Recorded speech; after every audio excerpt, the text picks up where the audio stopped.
You know, sometimes you really don't need to worry about what's going on.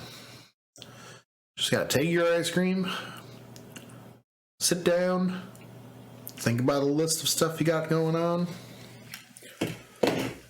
and just get to work. So, Lessons, this video is for you.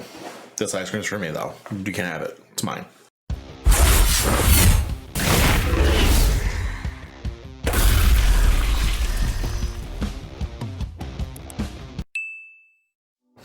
Hello there, Fleet H here, back with another video.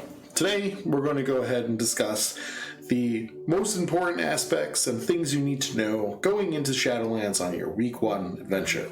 So, I made this with my guild in mind, but it's also for the general public to use. So feel free to take a look. So, to Obsolescence on One Rest Accord, shout out. I'm sure by now you've seen Preach's preparation video. Preach's preparation video was pretty solid, but it kind of left little things muddled. So I'm here to try and clear some stuff up. So, for starters, I'm sure you've seen the list. I'm going to go ahead and I'm going to put the list on screen here. Now, notice when you take a look at this list, there's Renown, Soulbinds, Conduits, Legendaries, Soul Ash, Emissaries, World Quests, Reputations, and your daily dungeons. Now, these systems are definitely interconnected. Some of them will scale your player power, some of them won't. Some of them will help you with the time gating. Let's go ahead and take a look at some things. What you need to know on week 1 is that there is a cap. You're only going to be allowed to get a certain amount of renown. So you're going to do everything that's necessary to cap as much as possible and be done with your week 1 renown acquisitions, which will be fine. But the time gating behind those things lies in the conduits, which are within the soulbinds. So, once you unlock your soulbind, which you're only going to get one week 1, you will then look for your conduits. Your conduits are in a number of different locations. They come from world quests, they come from dungeons, they come from the weekly loot vault, they come from reputation, and they come from other renown sources. So, there are several areas where it's possible that you could be time gated from getting your BIS conduit. Okay, now, I bring that up so that you can have an understanding. If you watched my video last week, where I had my fireside chat about the Covenant system in general, there is some spread that's possible to happen, which will drastically reduce or increase one's DPS output. So, for example, you could play the class and the spec that is the absolute flatline bottom tier of the list. But if you pick the wrong soulbind, and then you get the worst possible conduits for it, your DPS disparity is going to be anywhere from 30 to 60%. That's massive. So, keep in mind that you're going to go and you're going to acquire as much as you can week 1, and there are certain areas where you're going to be able to focus.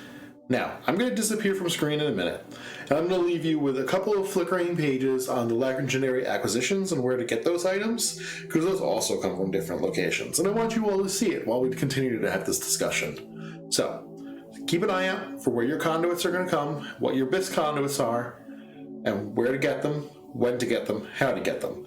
Don't worry if you haven't gotten your BIS one week 1, because chances are you're not going to be able to, and that's okay. Now, let's talk about legendaries. So, while now you now have the legendary list pulled up, and the pages will be shuffling as this goes on, so we'll look at each class and you'll get a view of where your acquisitions are. You'll start to notice that they all pretty much line up the same as the conduits do.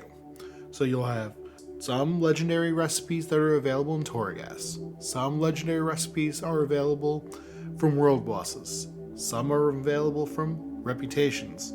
Some are available from dungeons. There's numerous sources where you can get your legendary recipe.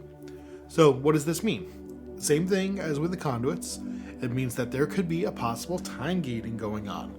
You might not be able to get your BIS legendary week 1. And that's okay. You can still craft a legendary week 1. And that is something that I highly recommend that you do. So even though you can't get your BIS one week 1, Craft something so that you have a little bit of a significant power gain from one of the other legendaries, and when you are eligible to get your BIS legendary, you can craft and start upgrading that. Now, the system in general is designed with a cap on how much soul ash you can get. So, what does this mean? It means that realistically, if you fall behind on your legendary, you may not actually be able to cap it on the same week as somebody who hasn't. So, I think the best way to handle this right now is that you get whatever legendary you can week 1. If your BIS is available week 2, immediately work on your BIS and keep upgrading that as much as possible. If you're not able to get your BIS until week 3 or week 4, because possibly it drops off a world boss, and again, we have no idea what the cycle of the world boss is going to look like. Whenever you get it, that's when you're going to start working on it, but you may not overtake the legendary that you could have been working on from week 1 until several more weeks have passed.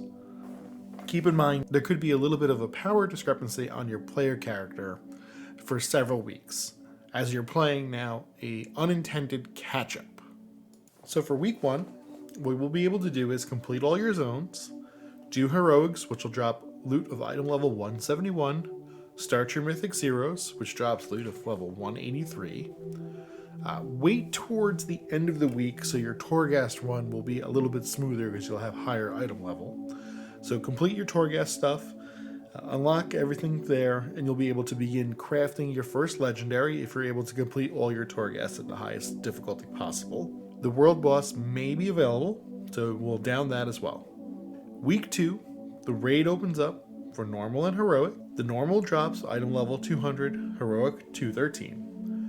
Mythic Plus item level cap is also increased. You will also be able to fully unlock your Covenant tree by the end of week 2. Continue crafting your legendaries. There should be another world boss available. And then starting week 3, it's time for the Mythic raid.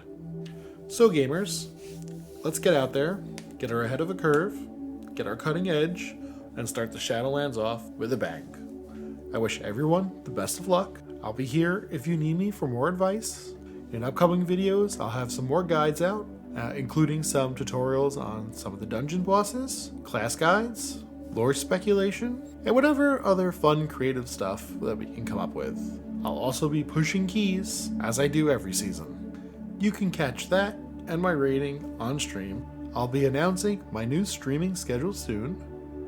But for the first week of Shadowlands, I plan to be on pretty much from morning till night.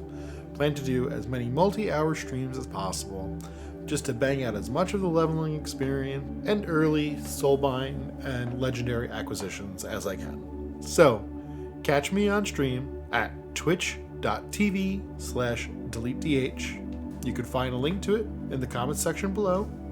Speaking of down below, comment on what guide you would like to see me put out first. I look forward to creating more content throughout the Shadowlands. Thank you very much for watching, and remember, stay deleting. Take care.